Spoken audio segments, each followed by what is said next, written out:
Sabi, ano kinuwento sa GMA? Anong kinuwento niyo sa kanila? Naka-DCRH. Ito po. Anong kinuwento niyo sa kanila? Yung Longganisa Festival, nag-umpisa noong 1998. Lagi kaming kasali at lagi nilang ini-interview kung daw Longganisa kung nakararating sa ibang lugar. Yan naman talagang maipagmamalaki namin ang Longganisa ng Cabanatuan, equality. Paano niyo nasabing kakaiba yung sa Cabanatuan kaysa bang Longganisa? Kasi ang ginagamit namin, fresh meat. Yung ginagamit namin, mga talagang pili ang mga gamit na ginagamit. Kagaya toyo, hindi kami gumagamit ng basta toyo. Hindi katulad sa iba, kuluban ng toyo lang, okay na. I see. Saka famous talaga Longganisa ng Cabanatuan. Ano ba, matagal na ba ito? Kailan nung unang panahon pa ang Longganisa. Kailan kwento unang panahon pa? Nung bata pa ako, may Longganisa na tayo Ang Longganisa lang kasi noon, garlic at saka batutay. Ngayon marami na tayong variety. Garlic, batutay, may skinless, may hamonado, saka yung longganisang ginawa ngayon, kagaya noon, may longganisang ginawang apritada. Apritada. Ngayon ano? Yung longganisa, marami namang nagagawan. Pwede sa spaghetti, pwede sa lumpia Shanghai, pwedeng ipanahog. Hindi lang siya ulam, o hindi pwede siyang gamitin sa iba't ibang klaseng luto. Ayun. So ito ba, baboy lang ba pwedeng gawing longganisa? More na meat. Kasi, pero yung batutay, baka yun. Baka yun. Kasi hindi tayo pwedeng gumawa halimbawa ng fish na longganisa. Kasi yung longganisang fish, di ba yung fish tumutulong? Yun, pang overnight lang, pag hindi pwede yung ilang araw pa. Okay. So dapat mabilis lang kainin. May longganisa tayong chicken. Chicken. Pwede matagalan din yun. Pwede din yun. Kasi inaalisan yung mga puso. Hindi sa tutulong. Ano ba yung ito? Bakit tinawag na batutay yung batutay? Batutay kasi baka. Bakit? Baka. Ano ba ibig sabihin ng batutay? Batutay, yun ang tawag dun sa longganisa. Di ba, longganisang garlic, longganisang skinless, batutay. Basta baka yung laman, batutay. Baka yun. Wala bang kinalaman yung hugis dun sa, alam mo na? Hindi, talagang batutay ang tawag dun. Talagang batutay. Maski nung unang panahon pa. Okay. Sige, pe. Anong pangalan nila, te? Ako si Aling Mercy Liwag Bautista. Anong grupo kayo? Dine sa supermarket, Cabanatuan City Supermarket. So, meron kayo? Multipurpose Cooperativa. Ay, ganun po ba? Ma'am, anong telephone number mo? 600-0615 telephone. Yung may cellphone ka?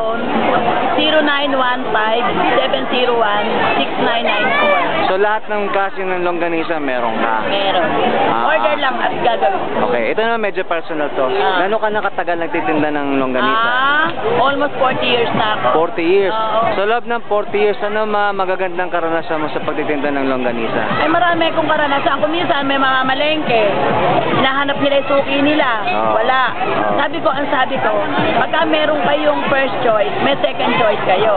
Magiging second choice na ako, hindi na sila babalik sa first choice nila. Sa akin na sila bibili. Ganon, yan. Yun naman ang nagiging experience ko. Sa kabuhayan naman, gaano kayo nagsimula nung Ay, kasi ako, hindi ako talagang magkakarni. Ang magkakarni sa akin, yung biyenan ko. Sister ko, ang namimili ng baboy nila. So, magkasawa kami. Wala kami.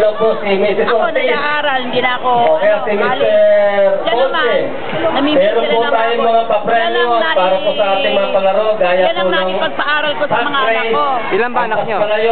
5. Nakapagtapos ba lahat? Yung panganay ko, nakayari ng electrical engineering. Yung pangalawa, nurse. Yung pangatlo, HRM. Lahat ba yan sa tulog? Longganisa. Alam mo kami hanap buhay ko hindi longganisa. Yung pangatlo, management. Yung apat IT, gagraduate na siya ngayon. Ngayong taon na to, mayayari na yung pag-aaral ng 5 kong anak. Ayun. Pamamagitan ng pagtitinda ng langganisa. Ngayon, te, magkano ang inyong puhunan para magtayo ng ganito? Kung sino man gustong gumaya sa inyo? Umpisa pa lang maliit lang puhunan. Kasi syempre, dahil naman kaming pinagmulan na marangyang pamilya. Ang pamilya namin, mahirap lang. Yun nga, mainam naman at ang biyanang ko, magkakarne. Sila ang mga unang magkakarne dito sa Cabanatuan.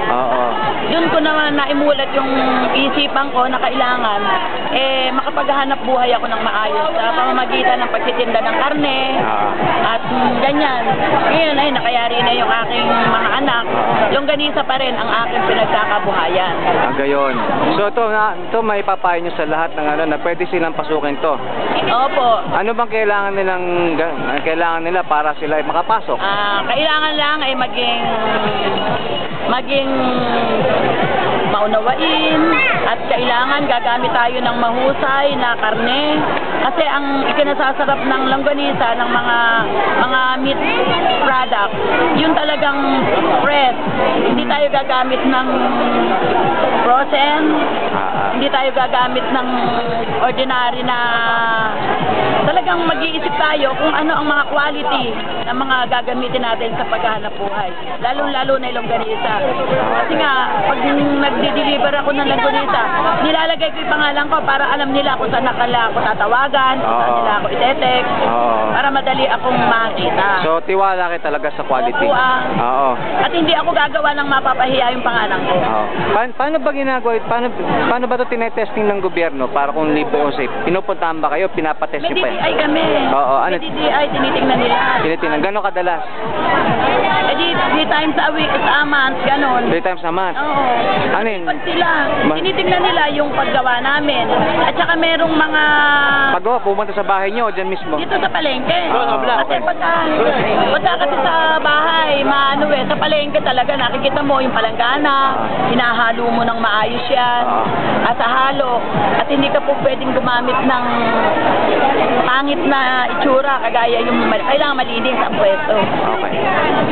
Maraming salamat ha. Opo. Okay.